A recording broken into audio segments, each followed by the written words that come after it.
right, good afternoon, good morning, good night, good evening, whichever one is where you're viewing this.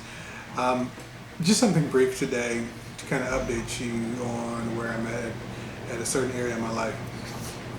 I don't know if you really looked at my blog and kind of went through the post, um, www.adayinthelife.darren.blogspot.com, and kind of really read what I put on here or heard or seen via either video or written word. But you may remember a post, if you have seen it, talking about Cleveland State University. I attended Cleveland State University 1988 to 1992. Did not graduate. But while I was at Cleveland State University, I was very active. I was, believe it or not, a Cleveland State University Viking cheerleader. I was head of the NAACP, and under my presidency, not by my help alone, obviously, but under my presidency, we did win we came in first in the most outstanding college chapter. I was black. I was part of the Black Student Union, student government. Dabbled in that, really not held office, but just helped friends that were in my office. Campus Activity Board. Worked for the university, chemical engineering, and then in the Office of Development. I did a lot. I was what you would call a student leader. And in the summer of 1990 was one of the main, I guess they call it cohorts or whatever you want to call us. But I was one of the main leaders of the protest for the reinstatement of Dr. Raymond Wimbush, who was our Vice President of Minority Affairs and Human Relations. We held a 92-day sit-in, basically most of the summer,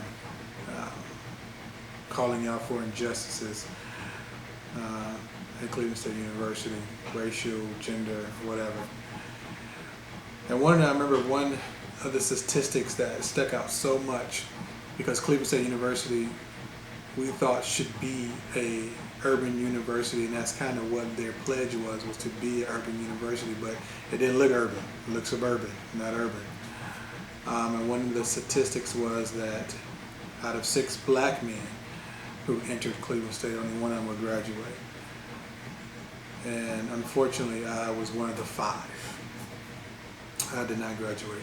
4 years, and I did not graduate. Life issues, got an apartment, had to get a job, stopped school. So for all my being out there and being popular and doing all those things, I didn't get my degree. So where did that leave me?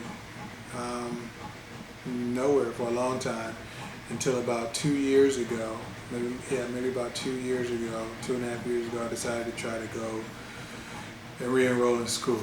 What I did for a little while at the University of Phoenix, which you know is, or you may know is a online university.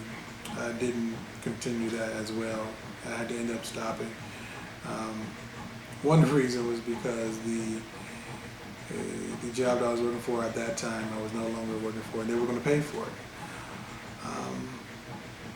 But when I really think about it, the real reason was fear. And that was fear of failure. Here I am, about to turn 39. I was like 36 at the time. Wasn't the best studier in school, and now I had to get into a mode of what? Study and doing this and being that, and it was cool for a while, but I think that was the biggest issue. So with that, what they say, you should conquer all your fears. So I'm enrolling back in school. Not at Phoenix. I am going to go online, but a place called Ashford University. Actually, I start in 2 weeks. So wait a minute. It's the 11th. So the 24th is when I start. The 11th, that's at the taping. I don't know when you'll see this, but nevertheless. So I'm going back to school. I'm like, look. It's one of those things that just gnaw at you. You didn't graduate. You didn't graduate. You know, my parents asked me, and former alumni, teachers, and faculty and staff. Because, like I said, Cleveland State, I was, BMOC, I was a big man on campus. Everybody knew me. And to not graduate was just, it was a poor representation on my part. And it was a poor representation in my life because I know I'm better than that. But I let other things get in the way. And now I'm growing up still, have responsibilities, but that one thing, it's one elusive thing is my degree. And I want to have it, and I'm going to have it. It's going to be probably about a 3-year process. Yes, I went to school for 4 years, but some of those years, let's not talk about that. Remember, I was very active. But we conquer our fears. And I, of course, will be soliciting help from those around me in times where it's like, what do you do? How do I do? Because I need to get back into a mode. There's difference in studying things maybe, in the Word of God or for certain certifications and things like that. But when you're back into a study of school mode, it's just a little different. And a lot of people over the years have been saying you need to do this, but when it comes down to it, I want to do this for myself. So as long as this blog keeps up and as long as I'm able to do so, you all will be a part of my journey, good, bad, or indifferent. And we'll see how this goes. So 24th, I'm starting again, this time to completion. So thanks for listening to my time. All right, take care. God bless.